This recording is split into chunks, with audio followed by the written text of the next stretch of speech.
All right, back on the Young Turks. Now we go from movie reviews to our gaming and tech segment. We're so hip. So we brought in Scott Lowe, editor from IGN. Scott, welcome back. Thank you for having me back. All right. Now, we're going to discuss a number of things, including the iPad. First off, I understand Google is actually developing a competitor for iPad. I understand that because I read your article on it. Well, okay, so essentially what happened, like since the last time I was here, which was of course after CES, the Apple kind of stole everybody's thunder by introducing the iPad, which is of course the new like kind of tablet device, and so it's making waves as Apple's products tend to do through the tech community, and now Google, who is kind of branching out beyond simply search engines and YouTube, is considering doing a tablet of their own. So they've done stuff in the past with like Android, which is kind of a mobile platform, and they've worked with T-Mobile and companies like that to like get into that realm. Now they're eyeing Apple Apple kind of tablet devices. First of all, I didn't know this had anything to do with the Android, but the Android is awesome. Yeah. Hold on one second. Sorry. Okay. Hold while we turn on the mic. Okay. Later, I thought it was already on. Later we will edit that out. Yes. Okay, so hold, All right. hold. Okay, So let's Anna, start you had a again. question. Yeah. So- Okay, so the Android, the mobile phone, is awesome. Okay, Yeah. which makes me super optimistic about this whole Google tablet. But I need to know what the differences are. What's the difference between Bingo. the Google tablet and the Well, Mac tablet? Well, kind of the interesting thing again is that Google's branched out to simply because they own, obviously Google the search engine, and they also they bought YouTube, and they own all of that on the kind of like the web content side. But now they're moving into platforms. So like in the case of Android, they're pretty much creating a new format for cell phones, sort of like how the iPhone has its own kind of proprietary kind of way about it, the way it kind of controls all that sort of thing. They're doing the same thing with cell phones. They're doing their own thing called Android. And so the tablet stems from this new kind of software they're working for like a web browser, Chrome. And so for part of their Chrome platform for like kind of computer usage, they're kind of thinking about what they can do in terms of hardware. And in the case, this comes in the form of the tablet kind of proposal. So a couple of quick questions there. One, how do we know which one's better? I have no way of knowing. Well, that's the thing. The whole news about the Google tablet possibly being a rival to the iPad is that it was posted on a development blog run by Google. So it's basically the tech geeks behind Google, just showing off what they could possibly do with it. So it's not at all confirmed. It's not at all going to. We don't know anything about it at this point. It's just sort of like an idea that they're messing around with. So that's a little schwang wang wang. Yeah. But I've been hearing about the Android for only 1.5 million years, and where the hell is it? Well, Android is in the form of a number of different cell phones. Like there's the T-Mobile G1, which was the first Android phone, which is just, again, it's an operating system. So it's sort of like how you have Windows on your computer. It's basically its own operating system for cell phones. And so it exists on a number of different devices now. And is it good? Is it as good as the iPhone? Or? Yeah, well, it's kind of cool because it allows you like a whole lot more personalization than you can on the iPhone. You can it's completely what's referred to as open source, which means people can kind of just do whatever they want with it, whereas the iPhone is really locked. Like you have to be all approved by Apple, and you have to go through all their channels. Right. Verizon is now offering a lot of phones that offer Android. Yeah. The Droid. Yeah, is Motorola the most Droid popular. is Yeah. the most recent. Ah, the Droid. The Droid. Right. And you could literally do everything with that Droid. It's amazing, all of the different functions that it has. But look, the one question that I have is, have you heard anything about the pricing of the Google tablet? Because there's a lot of interesting things when it comes to the pricing of the iPad. Yeah.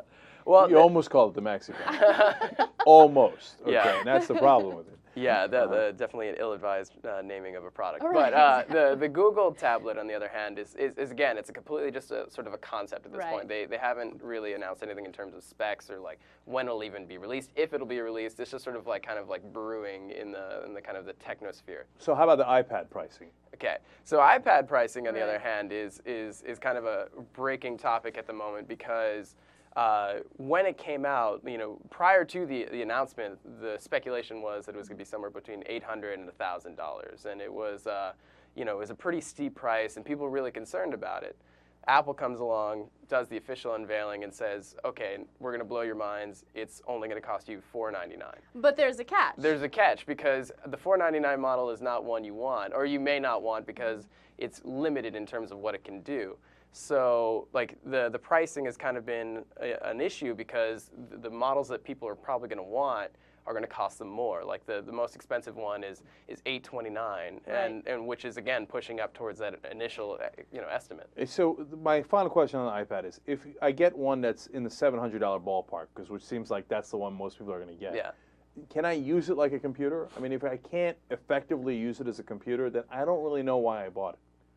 Yeah, well, I mean, it does a lot of things that a computer can do, but in a lot of ways, it's just sort of like an enlarged iPhone. If you've ever used one, Yeah, but why would I want a giant iPhone? Well, it's the viewing space, because I mean, they're pushing a lot of like web browsing and media kind of functions to it. So video viewing and browsing the web.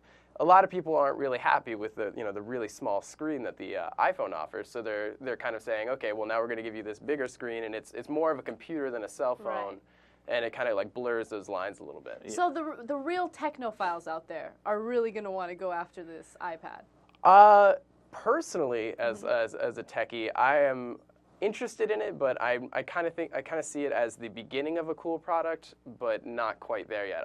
When people ask me, should I go out and buy an iPad, I typically say, you're probably going to want to wait until the second generation or the third generation, because by then you'll see lower prices, more features, and like just kind of an overall kind of like a more solid, more diverse product. Oh, look, I'm nobody's fool, okay? And here's what I'm not, is a guy who spends a lot of money. So I always wait for things to drop dramatically in price. I'm like, oh, that iPad's cool. I'll buy it in 3 years when it's like a third of the price, right? I just bought a TV the other day. Oh, yeah? No, I'm kidding. Well, because the last time I was here, we were talking about 3D TVs, and you were like, I am not dropping the money on that. Right. So, okay, real quick, let's do Zune Phone 2. So since we're on phones, what's a Zune Phone? Never heard of it. So the Zune Phone has been a long kind of fabled device from Microsoft. When the iPhone was announced, it was kind of funny, because the CEO of Microsoft, Steve Ballmer, says, like, nobody's going to want to buy a $700 phone, because at the time the iPhone was really expensive. And, that does everything a computer would do. Nobody would really want to use that. And then as the iPhone pretty much came to market dominance, like their story slowly changed. It was like they started being like, okay, well, it's something we're kind of exploring. And a lot of that speculation was the Zune Phone, which of course is Microsoft's media player, Zune. It's basically their answer to the iPod. Right. So basically, what they're the talk is now is that next week at the Mobile World Congress in Barcelona, Spain, Microsoft is finally going to take the top off of the Zune Phone, which would be like basically their answer to the iPhone. You know what? I think they're all screwed, because, and this is obviously an incredible layman's perspective, right? But how much better could it be than the iPhone? I don't think it could be that much better. And the iPhone already dominates. It's already simple, and it's already so far out ahead that I just don't see these guys catching up. Well, I mean, that's kind of like the argument everyone sort of faces with Apple products in general. It's like, what if the iPod is the undisputed king in terms of sales, and it is. In terms of the media player market, why would anybody else want to make anything to combat it? And honestly, it's just about market diversity.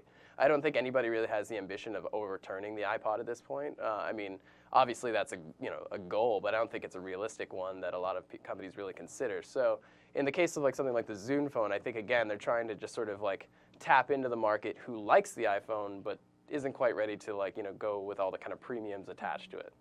All right, and we promised Alienware, so just tell me real quick, what is that? I just reviewed this a very cool little laptop from Alienware, which is owned by Dell, and so it's basically the world's smallest gaming laptop. It's got an 11-inch screen, so it's super tiny. It's kind of hard to visualize, but it weighs only 4 pounds, and it can run all of pretty much the state-of-the-art games at full high definition, and you can watch HD movies and all sorts of stuff on it, and it's ultra portable. You can take it anywhere. That's so crazy that there's a specific laptop out there for gamers. Like, I never thought that was possible, or not possible, but I didn't think people actually did that.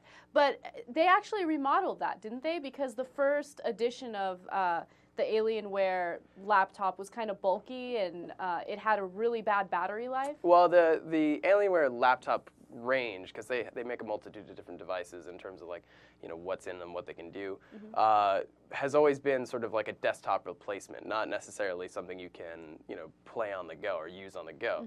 It's more of just something you can take with you and set up somewhere and plug in. But if you know you try to get any battery life out of it, it would just drain it in moments because it's that powerful of a machine. It was bulky and it was heavy. This is like, you know, the first attempt at something truly portable, something you could take anywhere, use on an airplane, and get like reasonable amounts of battery life out of it. Here's my final conclusion on tech guys. They have too much time on their hands. No, come on. No. And that's why they, like this one, like we made this as small as possible. And the iPad we made as large as possible. Like they're just trying to cover the whole range, and they're like, oh, I'm gonna make it smaller, right? So, okay, all right.